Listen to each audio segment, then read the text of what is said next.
আল্লাহ রাসূল সাল্লাল্লাহু আলাইহি ওয়াসাল্লাম এই তিনটি বিবাহ তার ব্যক্তিগত ইচ্ছা থেকে, তার ব্যক্তিগত প্রয়োজন থেকে করেছিলেন। অথবা বলতে পারেন যে আল্লাহ রাসূল সাল্লাল্লাহু আলাইহি ওয়াসাল্লাম তিনি তার মানবিক চাহিদার সাথে সঙ্গতি রেখে এই তিনটি বিবাহ করেছিলেন। এই তিনটি বিবাহ ব্যতীত আল্লাহ রাসূল সাল্লাল্লাহু আলাইহি ওয়াসাল্লাম তার ব্যক্তিগত প্রয়োজনে, তার ইচ্ছা থেকে আর একটি বিয়েও করেননি। অবশ্যই আল্লাহ রাসূল সাল্লাল্লাহু আলাইহি ওয়াসাল্লাম মদিনাতে হিজরতের পর আরও ৮টি বিবাহ করেছেন। আমরা এখন জানার চেষ্টা করব তিনি পরবর্তী বিবাহগুলো কেন করেছেন।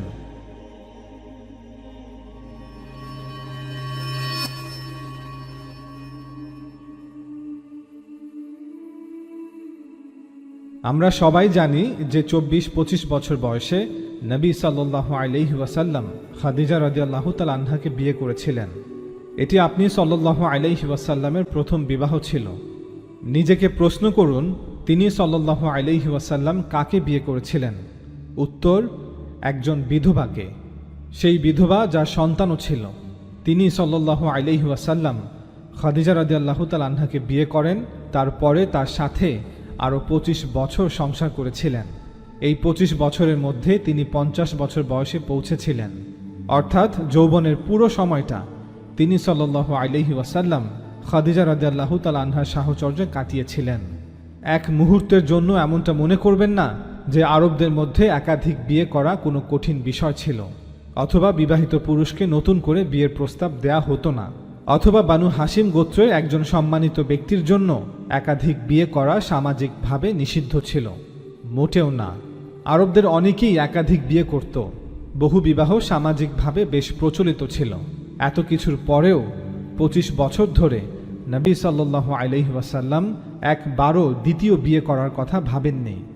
নবুয়তের ১০ম বছরে সাইয়্যেদা খাদিজা রাদিয়াল্লাহু তাআলা আনহা ৫৩ বা ৫৪ বছর বয়সে ইন্তেকাল করেন। এর পরপরই আপনার একমাত্র রাজনৈতিক আশ্রয়স্থল চাচা আবু তালেবও ইন্তেকাল করেন। সেই বছরকে আম আল হুজান বলা হয়, অর্থাৎ দুঃখের বছর। সিরা ও হাদিসের কিতাবে বর্ণিত বিভিন্ন রাওয়ায়াত থেকে জানা যায় যে খাদিজা রাদিয়াল্লাহু তাআলা আনহার ইন্তেকালের পর রাসূলুল্লাহ সাল্লাল্লাহু আলাইহি ওয়াসাল্লাম প্রতি মুহূর্তে তার প্রিয়তমা স্ত্রীর অভাব বোধ করতেন। বেশিরভাগ সময় বিষণ্ণ অবস্থায় ঘরে অবস্থান করতেন। তবে এত কষ্টের মাঝেও রাসূলুল্লাহ সাল্লাল্লাহু আলাইহি ওয়াসাল্লাম ইসলাম প্রচারের কাজে নিজেকে নিয়োজিত রেখেছেন এবং নিজ সন্তানদের দেখাশোনাও করতেন। বেশ কিছু মাস পর একদিন রাসূল সাল্লাল্লাহু আলাইহি ওয়াসাল্লামের ভাবি খাওলা বিনতে হাকিম রাদিয়াল্লাহু তাআলা আনহা রাসূলুল্লাহ সাল্লাল্লাহু আলাইহি ওয়াসাল্লামকে বিয়ে করার পরামর্শ দেন। খাওলা বলেন, হে আল্লাহর রাসূল, খাদিজার ইন্তেকালের পর আপনি বিমর্ষ এবং এক প্রকার স্তব্ধ হয়ে গেছেন। আমি কি আপনার পক্ষ থেকে কাউকে বিয়ের প্রস্তাব দেব না? ইয়া রাসূলুল্লাহ, আপনি বিয়ে করেন না কেন? তখন আপনি সাল্লাল্লাহু আলাইহি ওয়াসাল্লাম বললেন, আমি কাকে বিয়ে করব? খাওলা বললেন, কুমারীও হতে পারে, বিধবাও হতে পারে। আপনি সাল্লাল্লাহু আলাইহি ওয়াসাল্লাম বললেন, কুমারী কে আর বিধবা কে? উত্তরে খাওলা বললেন, কুমারী হলো আয়েশা আর বিধবা হলো সাউদা বিনতে জামাআ। আপনি সাল্লাল্লাহু আলাইহি ওয়াসাল্লাম বললেন, বেশ, তুমি দু জায়গাতেই কথা বলো আর অপেক্ষা করো। এখান থেকে পরিষ্কার যে খাওলা রাদিয়াল্লাহু তাআলা আনহার পরামর্শেই রাসূল সাল্লাল্লাহু আলাইহি ওয়াসাল্লাম বিয়েতে সম্মতি দিয়েছিলেন। পরবর্তীতে খাওলা রাদিয়াল্লাহু তাআলা আনহা দু জায়গাতেই বিয়ের প্রস্তাব দেন এবং উভয় পাত্রীর পরিবারই বিয়ের প্রস্তাবকে কবুল করে নেন। যেহেতু দু জায়গাতেই বিয়ের প্রস্তাব কবুল করা হয়েছে, তাই আল্লাহর রাসূলও দুটি প্রস্তাবকেই কবুল করে নেন। আল্লাহর রাসূল প্রথমে সাউদা বিনতে জামাআ রাদিয়াল্লাহু তাআলা আনহাকে বিবাহ করেন এবং তাকে ঘরে নিয়ে আসেন। সে সময় সাউদা বিনতে জামাআ রাদিয়াল্লাহু তাআলা আনহার বয়স ৫০-এর কাছাকাছি ছিল। সাউদা রাদিয়াল্লাহু তাআলা আনহাকে বিয়ে করার কিছু মাস পর আল্লাহর রাসূল সাল্লাল্লাহু আলাইহি ওয়াসাল্লাম আয়েশা রাদিয়াল্লাহু তাআলা আনহাকে বিবাহ করেন। সে সময় আয়েশা বিনতে আবু বকর রাদিয়াল্লাহু তাআলা আনহার বয়স ছিল ১৫ থেকে ২০ বছর। বিয়ের সময় আয়েশা রাদিয়াল্লাহু তাআলা আনহার প্রকৃত বয়স কত ছিল এ বিষয়ে আমরা বিস্তারিতভাবে ভিডিও তৈরি করেছি, লিংক নিচে দেয়া থাকবে। আয়েশা রাদিয়াল্লাহু তাআলা আনহাকে বিয়ে করার পরপরই তাকে স্বামী গৃহে নিয়ে আসা হয়নি, বরং ওনার রুখসুতি মদিনা হিজরতের ৮ থেকে ১০ মাস পর হয়েছে। সেটাও আবু বকর রাদিয়াল্লাহু তাআলা আনহুর পরামর্শ এবং অনুরোধে সম্ভব হয়েছিল। অন্যথায় আয়েশা রাদিয়াল্লাহু তাআলা আনহার রুখসুতি হয়তো আরও বিলম্বিত হতো। তাছাড়া বিভিন্ন রাওয়ায়াত থেকে এটাও জানা যায় যে আল্লাহ রাসূল সাল্লাল্লাহু আলাইহি ওয়াসাল্লাম প্রথমে তার দ্বিতীয় স্ত্রী সাউদা রাদিয়াল্লাহু তাআলা আনহাকে অবগত করার পর আয়েশা রাদিয়াল্লাহু তাআলা আনহাকে নিজ গৃহে নিয়ে আসেন। আল্লাহ রাসূল সাল্লাল্লাহু আলাইহি ওয়াসাল্লাম এই তিনটি বিবাহ তার ব্যক্তিগত ইচ্ছা থেকে, তার ব্যক্তিগত প্রয়োজন থেকে করেছিলেন। অথবা বলতে পারেন যে আল্লাহ রাসূল সাল্লাল্লাহু আলাইহি ওয়াসাল্লাম তিনি তার মানবিক চাহিদার সাথে সঙ্গতি রেখে এই তিনটি বিবাহ করেছিলেন। এই তিনটি বিবাহ ব্যতীত আল্লাহ রাসূল সাল্লাল্লাহু আলাইহি ওয়াসাল্লাম তার ব্যক্তিগত প্রয়োজনে, তার ইচ্ছা থেকে আর একটি বিয়েও করেননি। এরপরেও যারা তার পবিত্র চরিত্রকে নষ্ট করার চেষ্টা করছে তাদের ব্যাপারে শুধু এতটুকুই বলা যায় যে তাদের হৃদয়ে আল্লাহর ভয় নেই। কারণ আল্লাহ রাসূল সাল্লাল্লাহু আলাইহি ওয়াসাল্লামের জীবনের প্রথম 25 বছর অর্থাৎ তার শৈশব, তার কৈশোর এবং তার যৌবন পর্যন্ত মক্কার কোনো ব্যক্তি তার চরিত্রের উপর আঙুল তুলতে সাহস করেনি। তিনি তার যৌবনের শ্রেষ্ঠ সময়ে একজন বিধবা মহিলাকে বিবাহ করেছিলেন। আরবের সমাজে বহু বিবাহের বেশ প্রচলন থাকা সত্ত্বেও যিনি একজন মহিলা সাহচর্যে কম বেশি 25 বছর কাটিয়েছেন এবং যখন তিনি দ্বিতীয়বার বিয়ে করেছিলেন সেটি প্রথম স্ত্রীর মৃত্যুর পরে হয়েছিল এবং তাও 50 বছর বয়সী একজন বিধবার সাথে, এবং তিনি তার সমগ্র জীবনে শুধুমাত্র একজন কুমারী মহিলাকে বিয়ে করেছিলেন এবং যার রুখসতি কয়েক বছর বিলম্বিত করেছিলেন। এমন ব্যক্তিত্ব সম্পর্কে শুধুমাত্র একজন মানসিকভাবে অসুস্থ ব্যক্তিই ভাবতে পারে যে 55 বছর বয়সে পৌঁছানোর পর হঠাৎ করেই রাসূল সাল্লাল্লাহু আলাইহি ওয়াসাল্লাম বিবাহের জন্য অতৃপ্ত তৃষ্ণা অনুভব করছিলেন এবং নিজের দৈহিক ইচ্ছা চরিতার্থ করার জন্য তিনি নিজের দ্বারা তৈরি আইন সংশোধন করেছিলেন এবং একের পর এক নারীদেরকে বিয়ে করতে শুরু করেছিলেন। অবশ্যই আল্লাহ রাসূল সাল্লাল্লাহু আলাইহি ওয়াসাল্লাম মদিনাতে হিজরতের পর আরও 8টি বিবাহ করেছেন। আমরা এখন জানার চেষ্টা করব তিনি পরবর্তী বিবাহগুলো কেন করেছেন। আমি আগেই বলেছি যে বিবাহের একটি দিক হলো যেখানে একজন মানুষ তার মানবিক চাহিদা পূরণের জন্য বিয়ে করে থাকে। বিবাহের আরেকটি দিক হলো যেখানে সমাজের প্রয়োজনগুলি সামনে চলে আসে। তখন সমাজের চাহিদাগুলো পূরণের জন্য সমাজে বিভিন্ন শ্রেণীর ব্যক্তিদেরকে বিয়ে করতে হয়। আল্লাহর রাসূল হিসেবে যে সমাজে আল্লাহর দ্বীনের দাওয়াত পৌঁছে দিচ্ছিলেন সেটি ছিল একটি গোত্রতান্ত্রিক সমাজ। আল্লাহ তাআলা তার রাসূলের মাধ্যমে পবিত্র কোরআনে ঘোষণা করেছেন যে তিনি তার ধর্মকে এবং তার রাসূলকে এই আরবের ভূমিতে বিজয়ী করবেনই এবং এই রাসূলের মোকাবেলায় যারাই আসবে তাদেরকে রাসূলের অনুসারীদের মাধ্যমে ধ্বংস করবেনই। আল্লাহ তাআলা বলেন, হুয়াল্লাযী আরসালা রাসূলাহু বিল হুদা ওয়া দীনিল হক লিইয়ুযহিরাহু আলাদ দীনি কুল্লিহি। তিনি তার রাসূলকে পথনির্দেশ ও সত্য দ্বীন সহ তোমাদের কাছে প্রেরণ করেছেন আরবের সমস্ত দ্বীনের উপর একে জয়যুক্ত করার জন্য, আর সাক্ষী হিসেবে আল্লাহই যথেষ্ট। সূরা ফাতহ আয়াত 28। আল্লাহ তাআলা আরো বলেন, কাতিলুহুম ইউআযিবুহুমুল্লাহু বিআইদিকুম। তোমরা তাদের সাথে লড়াই করো, আল্লাহ তোমাদের হাতে তাদেরকে আযাব দেবেন এবং তাদেরকে এই আরব ভূমিতে অপদস্থ করবেন।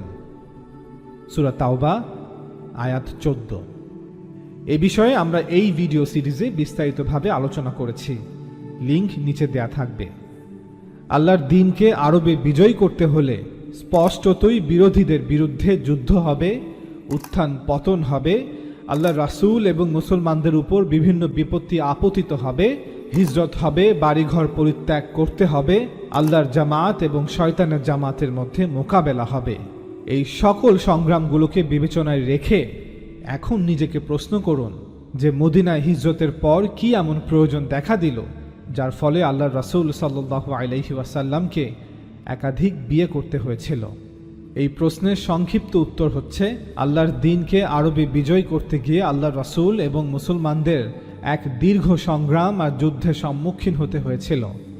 সেই দীর্ঘ সংগ্রাম আর যুদ্ধ হতে প্রতিনিয়ত নানাবিধ সমস্যার উদ্ভব হচ্ছিল, যেগুলোর দ্রুত সমাধানও অতীব প্রয়োজনীয় ছিল। মূলত সেই পাহাড় সম সমস্যাগুলোর কিছু সমাধানার্থেই নবী সাল্লাল্লাহু আলাইহি ওয়াসাল্লাম এবং পুরুষ সাহাবাদেরকে একাধিক বিয়ে করতে হয়েছিল। মনে রাখবেন, আল্লাহর রাসূল হিসেবে যে সমাজে আল্লাহর দ্বীনের দাওয়াত পৌঁছে দিচ্ছিলেন সেটি ছিল একটি গোত্রতান্ত্রিক সমাজ। চলুন এবার এই প্রশ্নের একটি বিশদ উত্তর দেওয়ার চেষ্টা করি। মদিনায় হিজরতের দ্বিতীয় এবং তৃতীয় বছরে মুসলিমরা দুটি বড় যুদ্ধের সম্মুখীন হয়, বদরের যুদ্ধ এবং উহুদের যুদ্ধ। উভয় যুদ্ধেই অনেক সাহাবা শহীদ হয়েছিলেন। বদরের যুদ্ধে 14 জন এবং উহুদের যুদ্ধে প্রায় 70 জন সাহাবা শহীদ হন বলে জানা যায়। সাহাবাদের মৃত্যুর পর অনেক নারীরা বিধবা এবং শিশুরা এতিম হয়ে যায়। ভেবে দেখুন, ছোট একটি জনবসতি মাদিনা, যেখানে মাত্রই শখানেক মানুষ মক্কা থেকে হিজরত করে এসেছে, যারা পরপর দুটি যুদ্ধের মোকাবেলা করেছে, যেখানে 80টির অধিক পরিবারের নারীরা বিধবা এবং শিশুরা এতিম হয়ে পড়েছে। আল্লাহ তাআলা নিজে এই সামাজিক বিপর্যয়ের প্রতি মুসলমানদের দৃষ্টি আকর্ষণ করেছেন।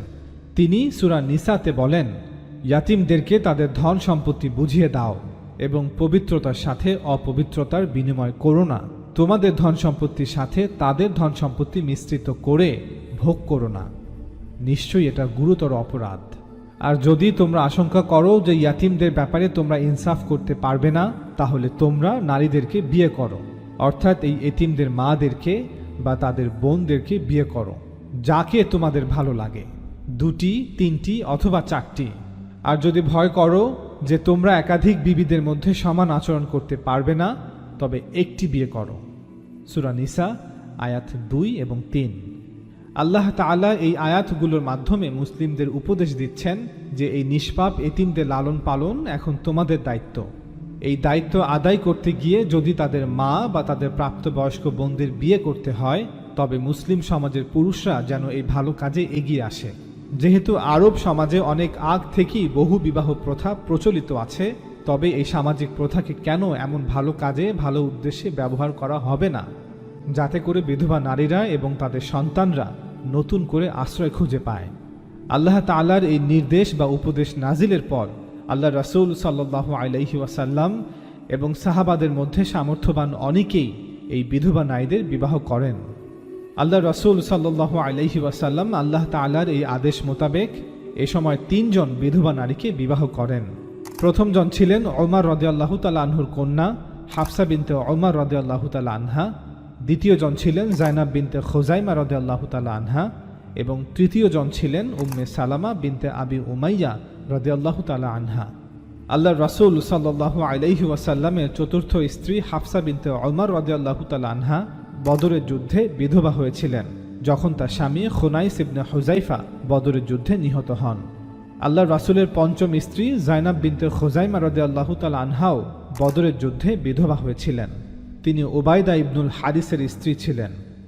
হাফসা রাদিয়াল্লাহু তাআলা আনহার বিয়ের মাসখানেক পর আল্লাহর রাসূল সাল্লাল্লাহু আলাইহি ওয়াসাল্লাম ওনাকে বিয়ে করেন।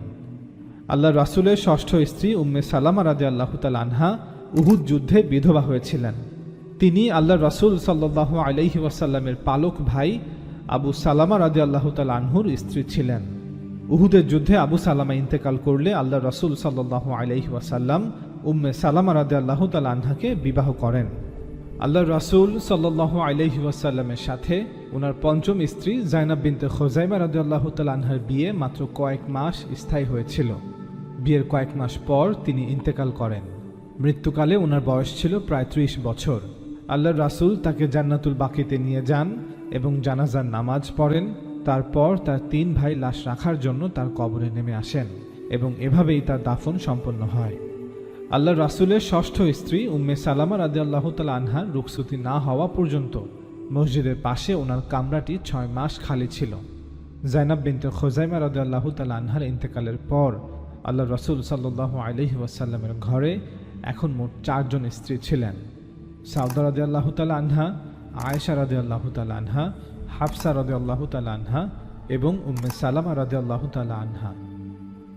চলুন এবার আমরা রাসূল সাল্লাল্লাহু আলাইহি ওয়াসাল্লামের সপ্তম স্ত্রী যায়েনব বিনতে জাহাশ রাদিয়াল্লাহু তাআলা আনহার বিবাহ এবং এর প্রেক্ষাপট নিয়ে আলোচনা করি। যায়েনব বিনতে জাহাশ ছিলেন রাসূল সাল্লাল্লাহু আলাইহি ওয়াসাল্লামের আপন ফুফাতো বোন। যায়েনব রাদিয়াল্লাহু তাআলা আনহার প্রথম বিয়ে জাহিলিয়াতের যুগেই হয়েছিল। তার প্রথম স্বামীর নাম ইতিহাস হতে জানা যায় না, তবে উল্লেখ আছে যে তার মৃত্যুর পর যায়েনব রাদিয়াল্লাহু তাআলা আনহা, যিনি ইতিমধ্যেই ইসলাম ধর্ম গ্রহণ করেছিলেন, তিনি তার ভাই আব্দুল্লাহর সাথে মদিনায় হিজরত করেন।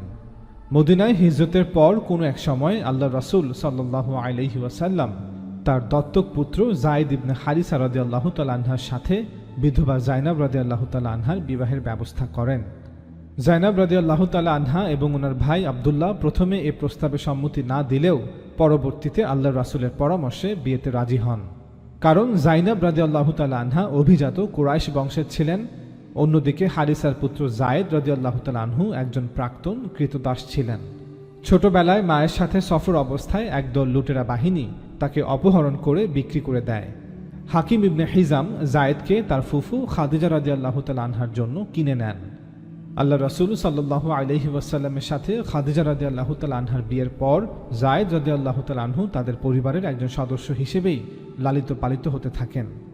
পরবর্তীতে যায়েদের পিতা হারিসা আল্লাহ রাসূলের কাছে মুক্তিপণের শর্তের বিনিময়ে স্বীয় পুত্র যায়েদকে মুক্ত করে নিতে চাইলে যায়েদ রাদিয়াল্লাহু তাআলা আনহু নিজের পিতামাতাকে ছেড়ে নবী সাল্লাল্লাহু আলাইহি ওয়াসাল্লামের দাসত্ব বেছে নেন। তখন রাসূল সাল্লাল্লাহু আলাইহি ওয়াসাল্লামও যায়েদকে আজাদ করেন এবং নিজের সন্তানদের মতো করে তাকে ভালোবাসতেন। ইতিহাসের কিছু কিতাবে উল্লেখ আছে যে জাইনাব রাদিয়াল্লাহু তাআলা আনহার সাথে বিয়ের পূর্বে যায়েদ রাদিয়াল্লাহু তাআলা আনহু একাধিক বিয়ে করেছিলেন। যেমন মক্কায় অবস্থানকালে তিনি আবু লাহাবের কন্যা দুররাহকে বিয়ে করেছিলেন, যদিও পরবর্তীতে তাদের বিবাহ বিচ্ছেদ হয়েছিল। এরপর তিনি মা আমিনা রাদিয়াল্লাহু তাআলা আনহার একজন দাসী উম্মে আইমানকে বিয়ে করেন, যিনি একজন বিধবা ছিলেন। যায়েদ এবং উম্মে আইমানের সংসারেই 612 খ্রিস্টাব্দে ওসামা রাদিয়াল্লাহু তাআলা আনহু জন্মগ্রহণ করেন। পরবর্তীতে তিনি খাদিজা রাদিয়াল্লাহু তাআলা আনহার ভাতিজি হিন্দ বিনতে আল আওয়ামকে বিয়ে করেন। মদিনায় হিজরতের পর তিনি হুমায়মা বিনতে সাইফিকে বিয়ে করেন, তিনিও একজন বিধবা ছিলেন।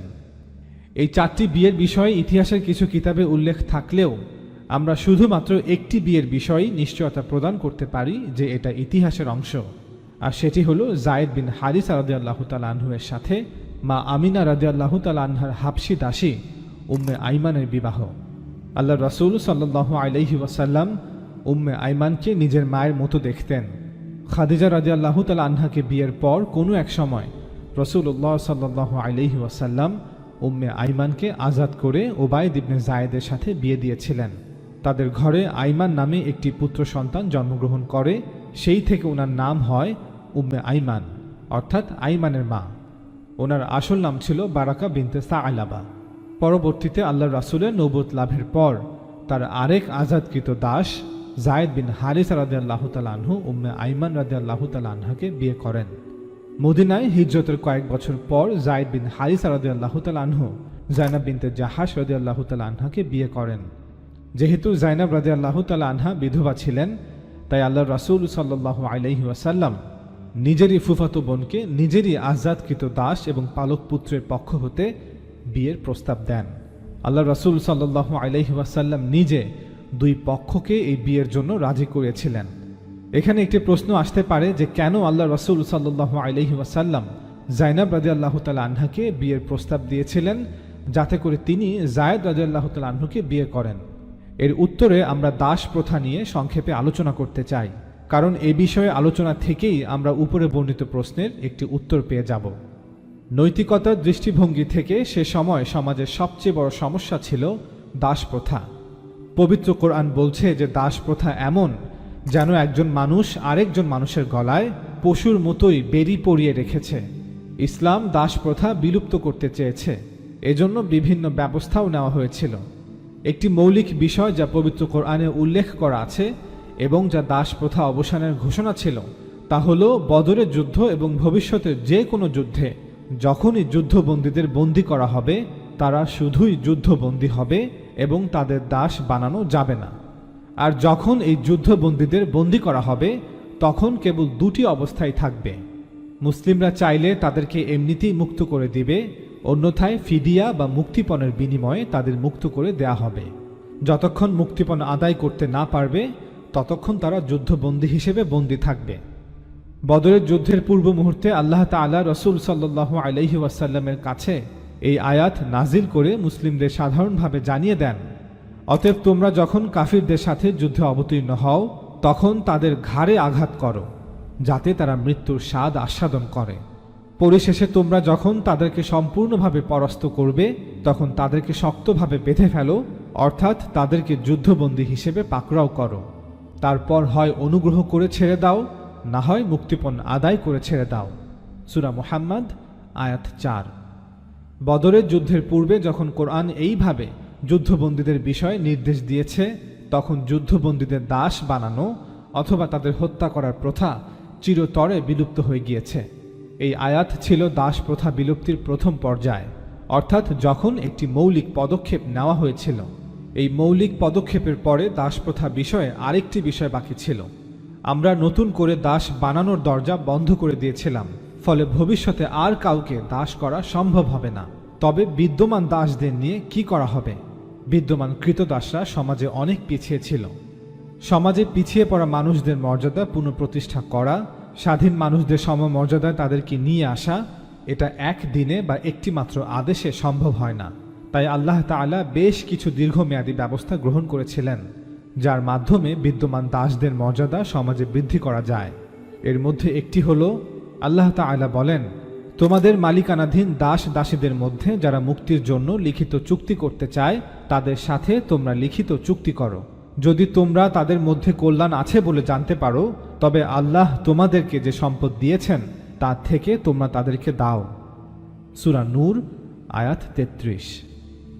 অর্থাৎ যদি কোনো দাস বা দাসী তার মালিকের সাথে চুক্তি করে যে সে একটি নির্দিষ্ট সময়ের মধ্যে একটি নির্দিষ্ট পরিমাণ অর্থ তার মালিককে প্রদান করবে, অথবা সে তার মালিকের জন্য একটি নির্দিষ্ট পরিষেবা সম্পাদন করবে, অতঃপর যদি সেই দাস বা দাসী এই দুটির মধ্যে যে কোনো একটি সফলভাবে পূরণ করতে পারে, তবে তার মালিক তাকে মুক্ত করতে বাধ্য থাকবে।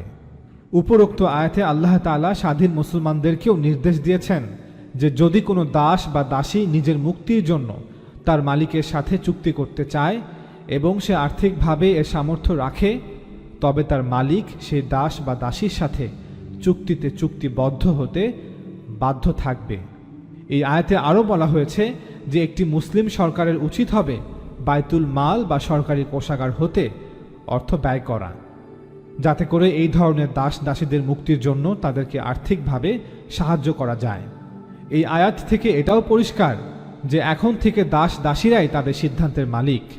তারা যখনই মুক্তির জন্য চুক্তি করতে চাইবে, তাদের মালিক তখনই সেই চুক্তিতে চুক্তিবদ্ধ হতে বাধ্য থাকবে, অবশ্যই যুক্তিযুক্ত কারণে, যা উপরে বর্ণিত হয়েছে। এ বিষয়ে আমরা এই ভিডিওটিতে বিস্তারিতভাবে আলোচনা করেছি, লিংক নিচে দেয়া থাকবে। তাছাড়া বিদ্যমান দাসদের মর্যাদা সমাজে বৃদ্ধি করার জন্য আল্লাহ তাআলা মদিনার স্বাধীন নারী এবং স্বাধীন পুরুষদেরকে দাস দাসীদের মধ্য হতে যাকে পছন্দ হয় তাকে বিয়ে করতে উৎসাহিত করেছেন। আল্লাহ তাআলা বলেন, তোমরা তোমাদের মধ্যকার অবিবাহিত নারী পুরুষ এবং তোমাদের দাস দাসীদের মধ্যে যারা বিবাহের জন্য উপযুক্ত তাদের বিবাহ দাও। তারা অভাবী হলে আল্লাহ নিজ অনুগ্রহে তাদেরকে অভাবমুক্ত করে দেবেন। আল্লাহ প্রচুর দানকারী, সর্ববিষয়ে জ্ঞাত। সূরা নূর আয়াত 32। আল্লাহ তাআলা আরও বলেন, আর তোমাদের মধ্যে কারো স্বাধীন মুমিন নারীদের বিয়ে সামর্থ্য না থাকলে তোমরা তোমাদের অধিকারভুক্ত ঈমানদার দাসী বিয়ে করবে, আর আল্লাহ তোমাদের ঈমান সম্পর্কে অধিক জ্ঞাত। তোমরা একে অন্যের থেকে এসেছ, অর্থাৎ সবাই আদম হাওয়া সন্তান, তোমরা একে অপরের সমান। সুতরাং তোমরা তাদেরকে তাদের মালিকদের অনুমতিক্রমে বিবাহ করো এবং ন্যায়সঙ্গতভাবে তাদেরকে তাদের মোহর দিয়ে দাও, যেভাবে স্বাধীন নারীদের মোহর আদায় করো। সূরা নিসা আয়াত 25। আল্লাহ তাআলা আরও বলেন, আর তোমরা মুশরিক নারীদের বিয়ে করো না যতক্ষণ না তারা ঈমান আনে, এবং মনে রাখবে যে একজন মুমিন দাসী মুশরিক নারীর চেয়ে নিশ্চয় উত্তম। যদিও মুশরিক নারী তোমাদেরকে মুগ্ধ করে, আর কোনো মুমিন নারীকে মুশরিক পুরুষদের সাথে বিয়ে দিও না যতক্ষণ না তারা ঈমান আনে। আর মনে রাখবে একজন মুমিন দাস একজন মুশরিক পুরুষের চেয়ে উত্তম, যদিও মুশরিক পুরুষ তোমাদেরকে মুগ্ধ করে। সূরা বাকারা আয়াত 221। আল্লাহ তাআলা এই আয়াতগুলোর মাধ্যমে স্বাধীন মুসলমান নারী পুরুষদের উৎসাহ দিচ্ছিলেন যাতে করে তারা মুসলিম দাস দাসীদের বিয়ে করে। নিঃসন্দেহে তৎকালীন সমাজে অমুসলিমদের জন্য তো বটেই, মুসলমানদের জন্য এটি একটি কঠিন কাজ ছিল। তাই আল্লাহ তাআলাও এ ব্যাপারে কোনো আদেশ না দিয়ে মুসলমান নারী পুরুষদের উৎসাহিত করেছেন, বিশেষ করে আর্থিকভাবে দরিদ্র মুসলমান নারী পুরুষদের উৎসাহিত করেছেন। আশা করি এখন সকলে অনুধাবন করতে পারছেন যে কেন আল্লাহ রাসূল সাল্লাল্লাহু আলাইহি ওয়াসাল্লাম তার আপন ফুফাতো বোন জাইনাব রাদিয়াল্লাহু তাআলা আনহাকে প্রস্তাব দিয়েছিলেন যাতে করে তিনি একজন আজাদ করা গোলামকে বিয়ে করেন।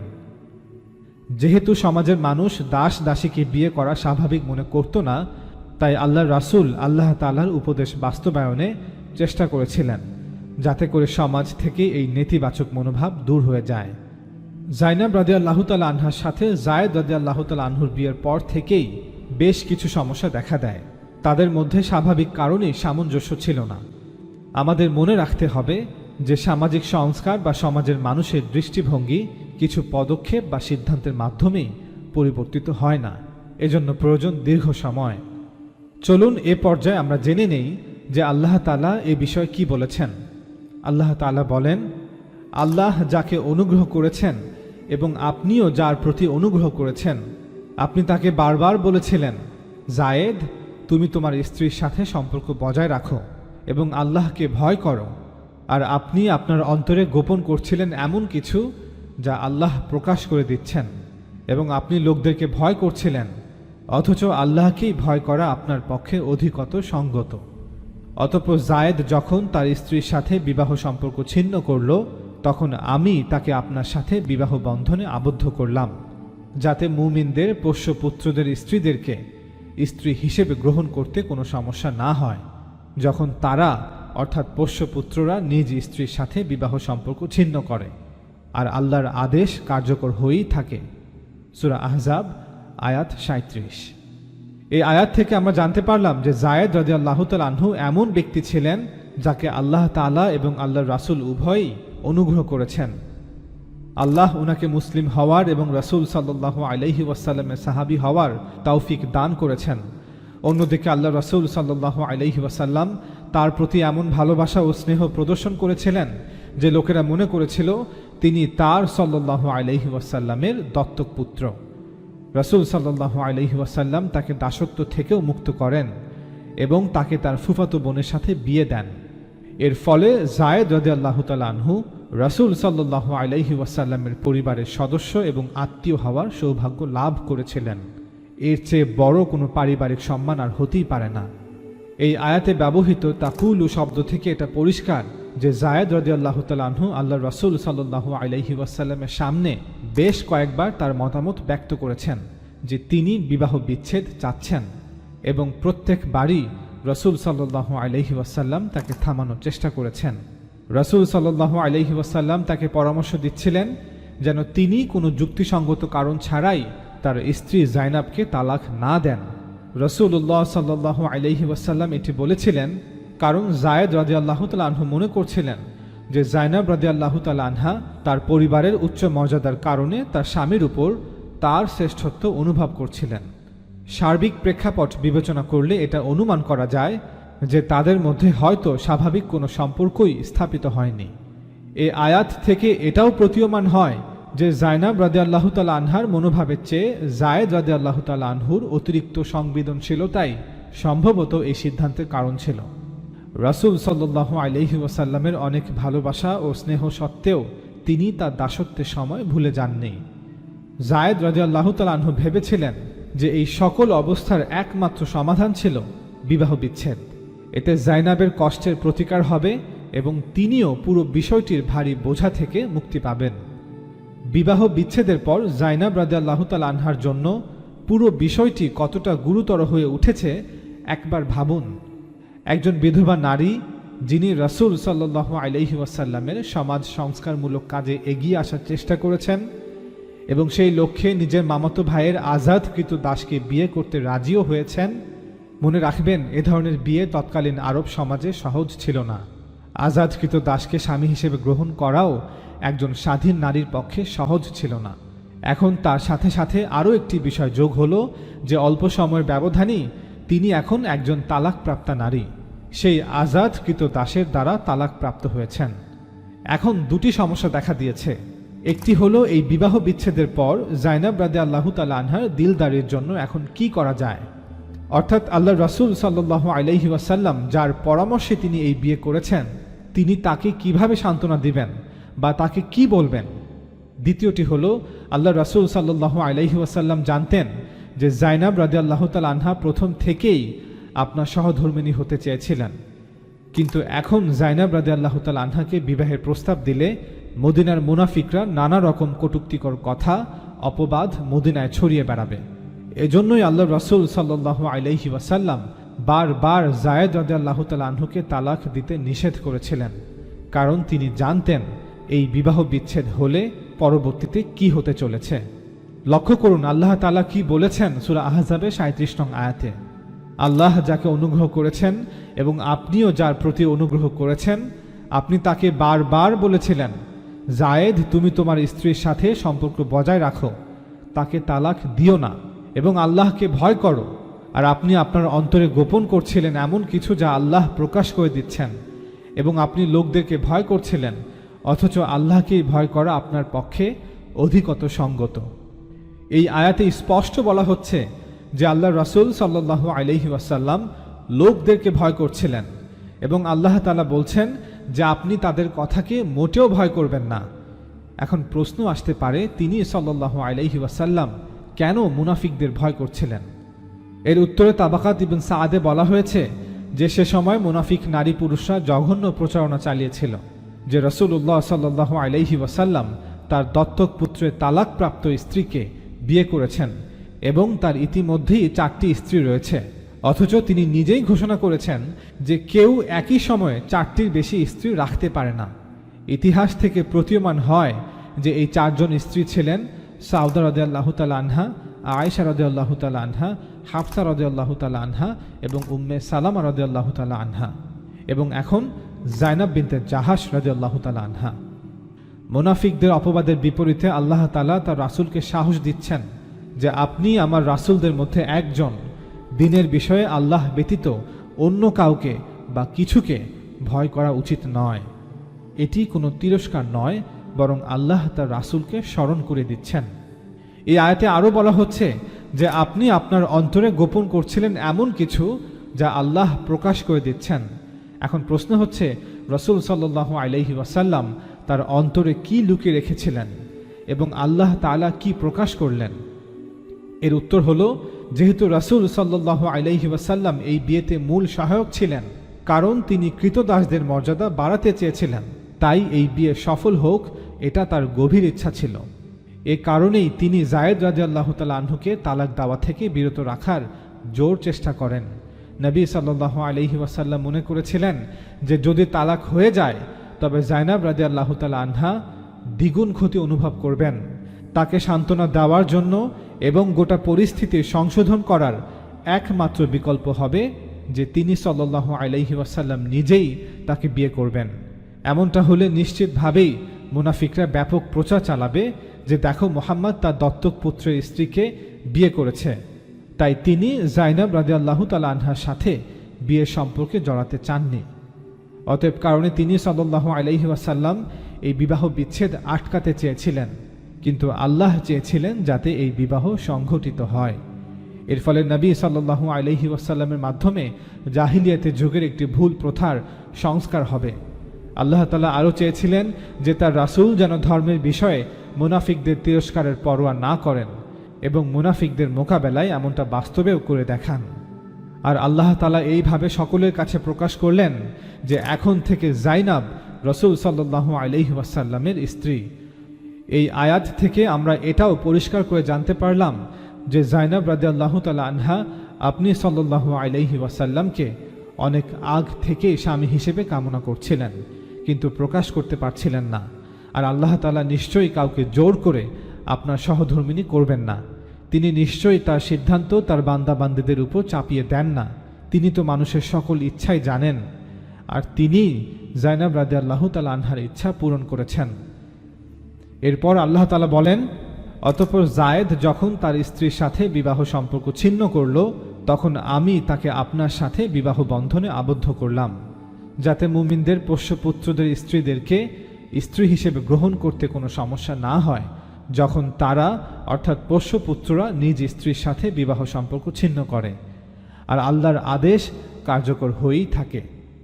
আয়াতের এই অংশ থেকে এটা পরিষ্কার যে আল্লাহর রাসূল সাল্লাল্লাহু আলাইহি ওয়াসাল্লাম জাইনাব রাদিয়াল্লাহু তাআলা আনহার সাথে বিবাহকে এড়িয়ে যেতে চাইলেও অবশেষে আল্লাহ তাআলা সিদ্ধান্তের সামনে মাথা নত করেছেন। এই বিবাহের ক্ষেত্রে আল্লাহর রাসূলের পক্ষ থেকে উদ্যোগ নেওয়া হয়নি, বরং আল্লাহ তাআলা জানিয়ে দিয়েছেন যে তোমার আপন ফুফাতো বোন জাইনাব এখন থেকে তোমার সহধর্মিণী। জাইনাব রাদিয়াল্লাহু তাআলা আনহার সাথে আল্লাহর রাসূলের বিবাহ বিষয়ে তাফসিরে তাবারি সহ অন্যান্য কিছু কিতাবে একটি জাল বানোয়াট রাওয়ায়াত বর্ণনা করা হয়েছে। যদিও এই কোরআন বিরোধী রাওয়ায়াতগুলো নিয়ে আলোচনার কোনো প্রয়োজন ছিল না, তবে সংশয় থেকে সকলকে নিরাপদ রাখতেই বাকি আলোচনা। প্রথমেই আমাদের জেনে নেওয়া উচিত যে ইমাম তাবারি ভালো খারাপ সকল ব্যক্তির কাছ থেকেই বর্ণনা গ্রহণ করেছেন। তার তারিখে তাবারি গ্রন্থের ভূমিকায় তিনি লিখেন, আমি পাঠকদের সতর্ক করতে চাই যে এই বইয়ে আমি কিছু মানুষ আমার নিকট যে খবর বর্ণনা করেছে তার উপর নির্ভর করে সবকিছু লিখেছি। আমি কোনো যাচাই বাছাই ছাড়াই গল্পগুলোর উৎস হিসেবে বর্ণনাকারীদের ধরে নিয়েছি। যদি কেউ আমার বইয়ে বর্ণিত কোনো ঘটনা পড়ে ভয় পেয়ে যান, তাহলে তার জানা উচিত যে এই ঘটনা আমাদের কাছ থেকে আসেনি। আমরা শুধুমাত্র তাই লিখেছি যা বর্ণনাকারীদের কাছ থেকে পেয়েছি। এই উক্তি থেকে এটা পরিষ্কার যে ইমাম তাবারি সাহিহ বা জাল নির্ণয় করে হাদিস বর্ণনা করেননি, বরং যা পেয়েছেন তা সংরক্ষণ করে রেখেছেন ভবিষ্যতের স্কলারদের জন্য। চলুন এবার সেই জাল রাওয়ায়াতটি আপনাদের পড়ে শোনাই। নবী সাল্লাল্লাহু আলাইহি ওয়াসাল্লাম যায়েদ বিন হারিসাকে তার ফুফাতো বোন জাইনাব বিনতে জাহাসের সাথে বিয়ে দিয়েছিলেন। একদিন নবী সাল্লাল্লাহু আলাইহি ওয়াসাল্লাম তাকে অর্থাৎ যায়েদকে খুঁজতে তার বাসায় গেলেন। তার বাসায় দরজা বলতে ছিল কেবল এক টুকরো কাপড়। বাতাসে কাপড়টি উড়ে গেল এবং জাইনাবকে প্রকাশ করে দিল। তার পা অনাবৃত ছিল। তিনি নবীর হৃদয়ে জায়গা করে নিলেন এবং তারপর থেকে জাইনাব অপরজনকে অর্থাৎ যায়েদকে ঘৃণা করতেন। একদিন যায়েদ নবী সাল্লাল্লাহু আলাইহি ওয়াসাল্লামের কাছে এসে বললেন, হে আল্লাহর নবী, আমি আমার স্ত্রীকে ত্যাগ করতে চাই। তিনি সাল্লাল্লাহু আলাইহি ওয়াসাল্লাম বললেন, কেন? তার কোনো কিছু কি তোমাকে চিন্তায় ফেলে দিয়েছে? তিনি উত্তর দিলেন, না, আল্লাহর শপথ, আমাকে চিন্তায় ফেলার মতো কিছুই সে করেনি। আমি তো তার মাঝে কেবল ভালোই দেখেছি। তারপর নবী সাল্লাল্লাহু আলাইহি ওয়াসাল্লাম বললেন, তুমি তোমার স্ত্রীর সাথে থাকো এবং তার ব্যাপারে আল্লাহকে ভয় করো।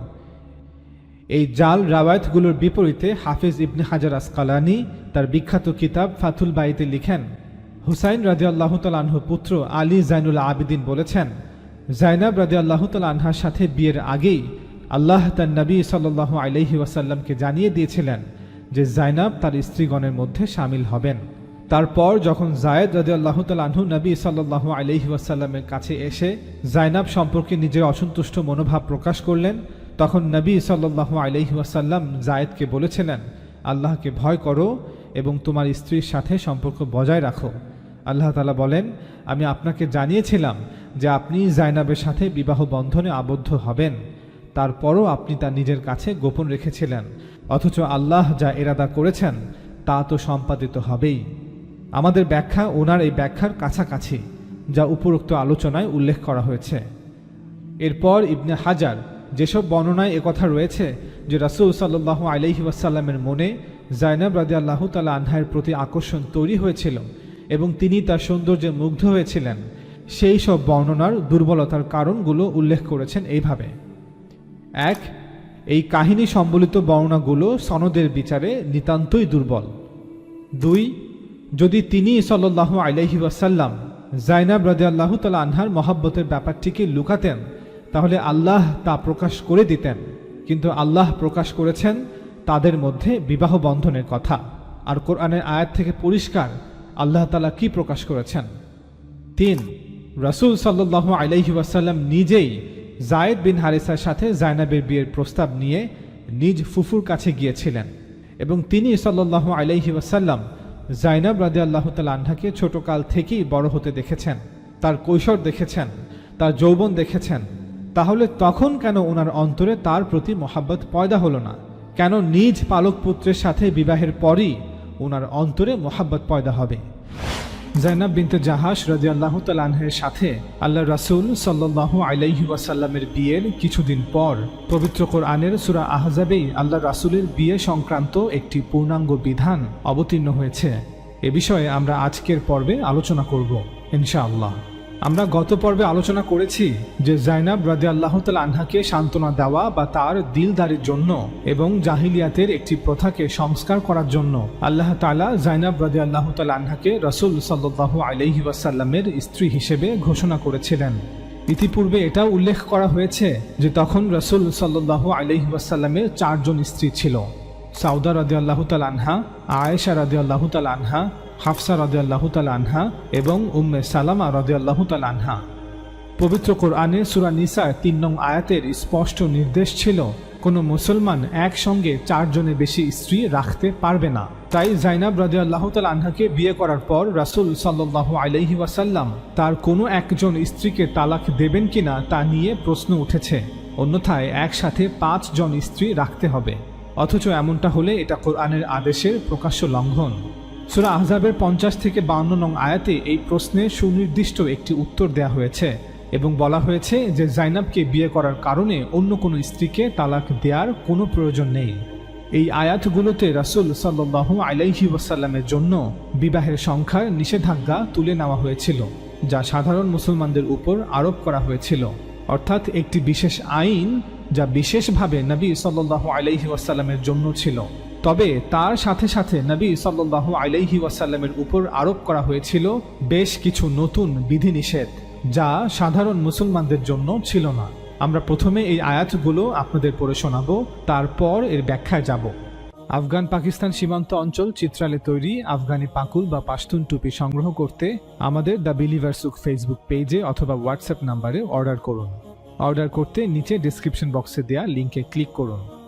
আল্লাহ তাআলা বলেন, হে নবী, জাইনাবকে বিয়ে করার কারণে কোনো স্ত্রীকে তালাক দেওয়ার কোনো প্রয়োজন নেই, কারণ এই বিয়ে সত্ত্বেও আমি তোমার জন্য তোমার সকল স্ত্রীদেরকে হালাল করেছি যাদেরকে তুমি মোহরানা দিয়েছ।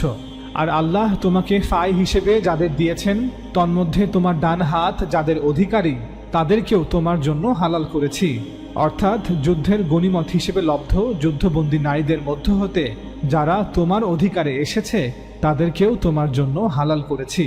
এবং হালাল করেছি তোমার চাচার কন্যা, ফুফুর কন্যা, মামার কন্যা, খালার কন্যাকে যারা তোমার সাথে হিজরত করেছে। আর কোনো মুমিন নারী যে নবীর জন্য নিজেকে সমর্পণ করে এবং বিয়ের প্রস্তাব পাওয়ার পর যদি নবীও তাকে বিয়ে করতে চায় তবে সেও তার জন্য বৈধ। এই বিধানটি বিশেষভাবে তোমার জন্য, অন্য মুমিনদের জন্য নয়।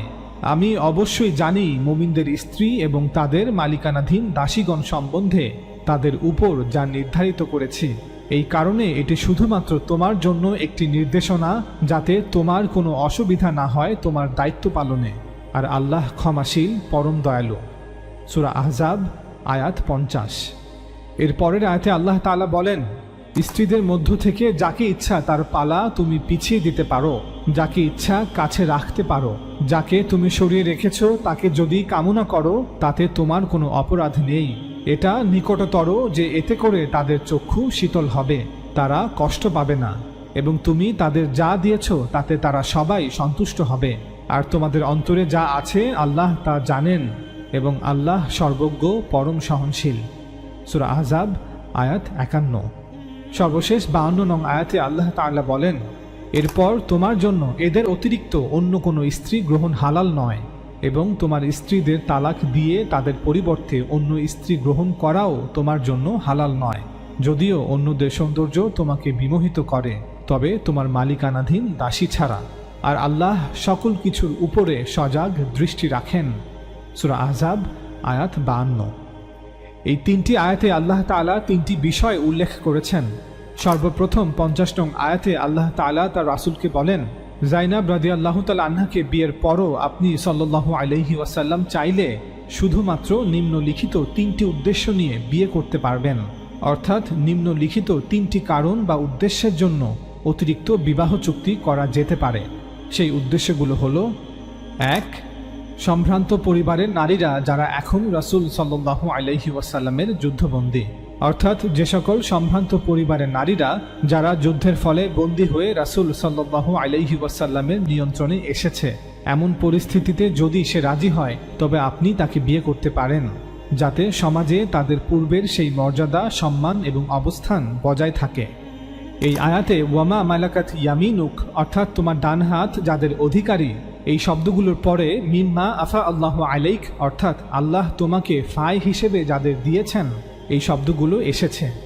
আল্লাহ তাআলা মা মালাকাত ইয়ামিনুকের পরে মিম্মা আফা আল্লাহ আলাইক শব্দগুলো উল্লেখ করেছেন যাতে করে কেউ এটা মনে না করে যে এই আয়াতে ব্যবহৃত মা মালাকাত ইয়ামিনুক দ্বারা কৃতদাস নারীদের বোঝানো হয়েছে। না, বরং এখানে স্বাধীন নারীদেরকে বোঝানো হয়েছে যারা যুদ্ধে বন্দী হিসেবে আটক হয়েছে এবং রাসূল সাল্লাল্লাহু আলাইহি ওয়াসাল্লামের অধিকারে এসেছে। এখন রাসূল সাল্লাল্লাহু আলাইহি ওয়াসাল্লাম চাইলে এই সকল যুদ্ধবন্দী নারীদের মধ্য হতে যে কাউকে তাদের সম্মতিক্রমে বিয়ে করতে পারবেন। এ বিষয়ে আমরা দাস প্রথা সংক্রান্ত ভিডিও সিরিজে বিস্তারিতভাবে আলোচনা করেছি, লিংক নিচে দেয়া থাকবে। 2.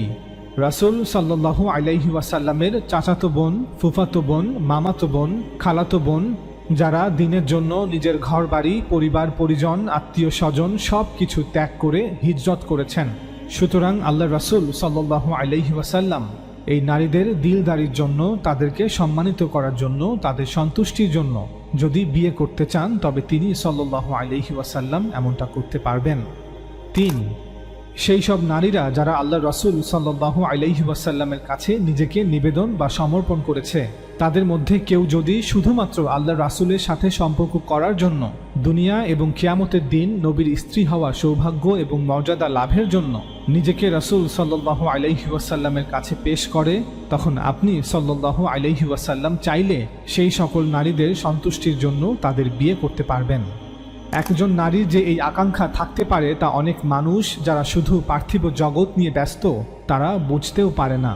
অথচ সেই সকল নারীরা আন্তরিকভাবে কামনা করছিলেন যে তারাও নবীর স্ত্রীদের মধ্যে গণ্য হওয়ার মর্যাদা লাভ করবেন এবং কিয়ামতের দিন তারাও নবীর স্ত্রীদের মধ্যে শামিল হবেন।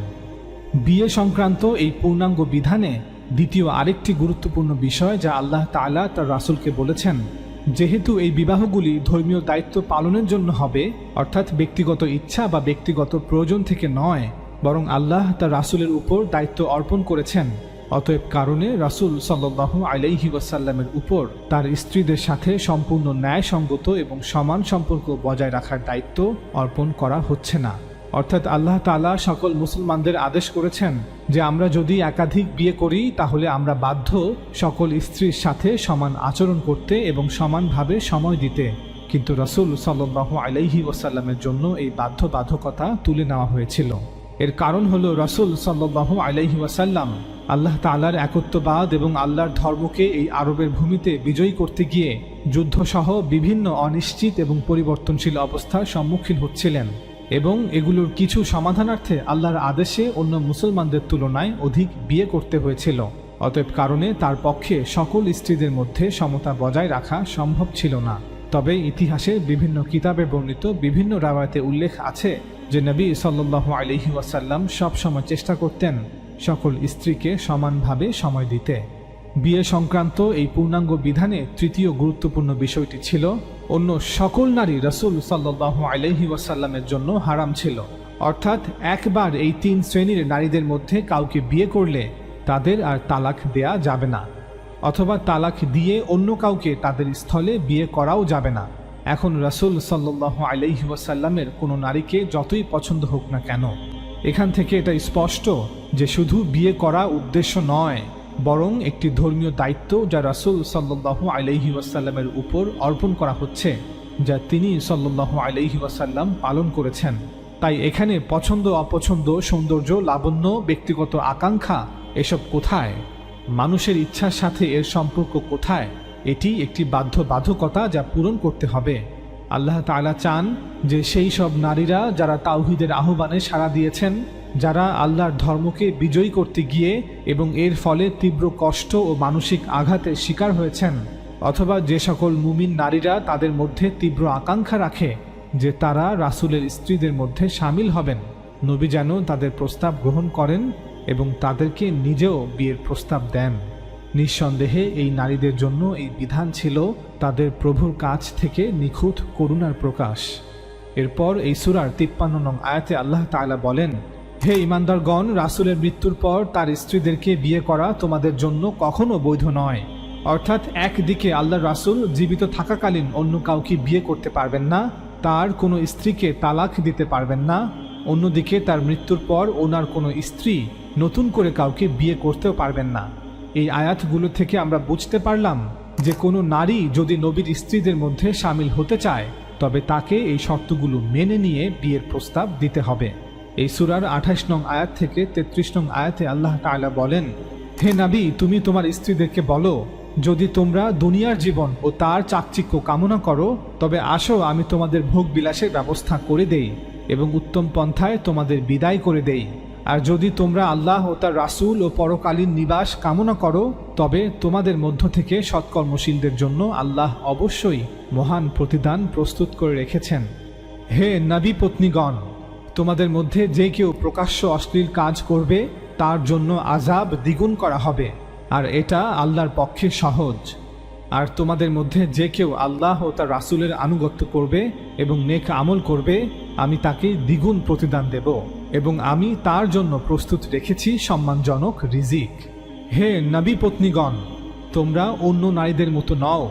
যদি তোমরা তাকওয়া অবলম্বন করো তবে পরপুরুষের সাথে কোমল কণ্ঠে কথা বলো না, তাহলে যার অন্তরে ব্যাধি রয়েছে সে প্রলুব্ধ হয়।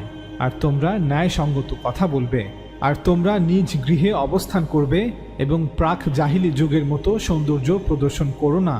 আর তোমরা সালাত কায়েম করো, জাকাত প্রদান করো এবং আল্লাহ ও তার রাসূলের আনুগত্য করো। হে নবী পরিবার, আল্লাহ তো কেবল চান তোমাদের থেকে অপবিত্রতাকে দূরীভূত করতে এবং তোমাদেরকে সম্পূর্ণরূপে পবিত্র করতে। সূরা আহজাব আয়াত 28 থেকে 33। এই আয়াতগুলো থেকে আমরা বুঝতে পারলাম যে নবীর স্ত্রীদের মধ্যে সামিল হতে চাইলে নিজের মধ্যে কিছু গুণাবলী অর্জন করতে হবে এবং কিছু অতিরিক্ত বাধ্যবাধকতা মেনে চলতে হবে, অতিরিক্ত কিছু শর্তের অনুগত থাকতে হবে। 1. দুনিয়ার ভোগ বিলাস এর চাকচিক্যের কামনা বা বাসনা অন্তরে থাকা যাবে না।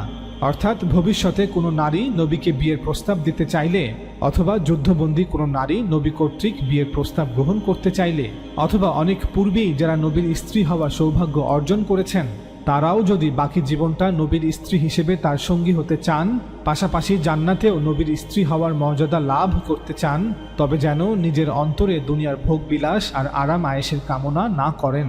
নবীর সহধর্মিণী হতে চাইলে দারিদ্র্য ও কষ্টের জীবনকেই বেছে নিতে হবে। এর বিপরীতে যদি তারা দুনিয়ার জীবন ও তার চাকচিক্য কামনা করে থাকেন তবে নবী প্রস্তুত আছেন তাদের তালাক দেওয়ার জন্য, যাতে তারা সম্পদশালী কোনো ব্যক্তিকে বিয়ে করে নিজের জীবন উপভোগ করতে পারে। 2. নবীর স্ত্রীদের জন্য অপরাধের শাস্তি দ্বিগুণ, ঠিক একইভাবে নেক আমলের প্রতিদানও দ্বিগুণ। 3. যেহেতু নবীর স্ত্রীরা সাধারণ মুসলিম নারীদের মতো নয়, তাই বিশেষ প্রয়োজন না থাকলে তারা নিজ গৃহেই অবস্থান করবে এবং বাহিরে যাওয়ার প্রয়োজন হলে সাধারণ মুসলমান নারীদের তুলনায় আরও কঠোরভাবে পর্দা রক্ষা করবে, যাতে তাদের চেহারা মোটেও দেখা না যায়। পুরুষদের সাথে কথা বলতে হলে পর্দার আড়াল থেকে কথা বলবে। একইভাবে 53 নং আয়াতে বলা হচ্ছে, পুরুষ মুসলমানরাও নবীর স্ত্রীদের কাছে কিছু চাইলে পর্দার আড়াল থেকে চাইবে, কথা বললে পর্দার আড়াল থেকে কথা বলবে। সুতরাং এই শর্তগুলোর প্রতি অনুগত থেকে 50 নং আয়াতে উল্লেখিত যে কোনো মুসলমান নারী ভবিষ্যতে নবী সাল্লাল্লাহু আলাইহি ওয়াসাল্লামকে বিয়ের প্রস্তাব দিতে পারবে। 50 নং আয়াতে উল্লেখিত যে কোনো যুদ্ধবন্দী নারী নবী কর্তৃক বিয়ের প্রস্তাব গ্রহণ করতে পারবে এবং এই শর্তগুলোর প্রতি অনুগত থেকে পূর্বেই যারা নবীর স্ত্রী হওয়ার সৌভাগ্য অর্জন করেছেন তারাও বাকি জীবনটা নবীর স্ত্রী হিসেবে তার সঙ্গী হতে পারবে। আমরা এখন 50 নং আয়াতে উল্লেখিত সেই 3টি উদ্দেশ্য আবার একবার দেখে নেই যে নবী সাল্লাল্লাহু আলাইহি ওয়াসাল্লাম ভবিষ্যতে কোন কোন নারীদের বিয়ে করতে পারবেন। 1. সম্ভ্রান্ত পরিবারের নারীরা যারা এখন রাসূল সাল্লাল্লাহু আলাইহি ওয়াসাল্লামের যুদ্ধবন্দী। 2. রাসূল সাল্লাল্লাহু আলাইহি ওয়াসাল্লামের চাচাতো বোন, ফুফাতো বোন, মামাতো বোন, খালাতো বোন যারা দ্বীনের জন্য সব কিছু ত্যাগ করে হিজরত করেছেন। 3. সেই সব নারীরা যারা আল্লাহর রাসূল সাল্লাল্লাহু আলাইহি ওয়াসাল্লামের কাছে নিজেকে নিবেদন বা সমর্পণ করেছে। এই আয়াতগুলো নাজিলের পরবর্তী কয়েক বছরে রাসূলুল্লাহ সাল্লাল্লাহু আলাইহি ওয়াসাল্লাম উপরে বর্ণিত প্রথম উদ্দেশ্যের জন্য জুওয়াইরিয়া বিনতাল হারিস রাদিয়াল্লাহু তাআলা আনহাকে বিয়ে করেন। পরবর্তীতে সাফিয়া বিনতে হুয়াই রাদিয়াল্লাহু তাআলা আনহাকে বিয়ে করেন। দ্বিতীয় উদ্দেশ্যের জন্য তিনি সাল্লাল্লাহু আলাইহি ওয়াসাল্লাম আবু সুফিয়ানের কন্যা উম্মে হাবিবা অর্থাৎ রামালাহ বিনতে আবি সুফিয়ান রাদিয়াল্লাহু তাআলা আনহাকে বিয়ে করেন। এবং তৃতীয় উদ্দেশ্যের জন্য তিনি সাল্লাল্লাহু আলাইহি ওয়াসাল্লাম মাইমুনা বিনতাল হারিস রাদিয়াল্লাহু তাআলা আনহাকে বিয়ে করেন। আমরা এই প্রত্যেকটি বিবাহ নিয়ে এবং মারিয়া কিপ্তিয়া রাদিয়াল্লাহু তাআলা আনহাকে নিয়ে পরবর্তী পর্বে বিস্তারিতভাবে আলোচনা করব ইনশাআল্লাহ। তবে এর পূর্বে ইসলাম বিদ্বেষীদের উদ্দেশ্যে একটি কথা বলা প্রয়োজন, আর তা হলো এখন ইসলাম বিদ্বেষী নাস্তিক অথবা অমুসলিমদের জন্য দুটি উপায় আছে। এক, কোনো কিছুকে তার প্রকৃত অবস্থা বিবেচনায় রেখে বোঝার চেষ্টা করা, অর্থাৎ আরবের ভূমিতে রাসূল সাল্লাল্লাহু আলাইহি ওয়াসাল্লামের গোটা মিশন এবং এর প্রেক্ষাপটকে বিবেচনায় রেখে তার ব্যক্তিত্ব অধ্যয়ন করা। দুই, অন্যথায় নিজের ইচ্ছে মতো যে কোনো দোষ মুহাম্মদ সাল্লাল্লাহু আলাইহি ওয়াসাল্লামের উপর চাপিয়ে দেয়া।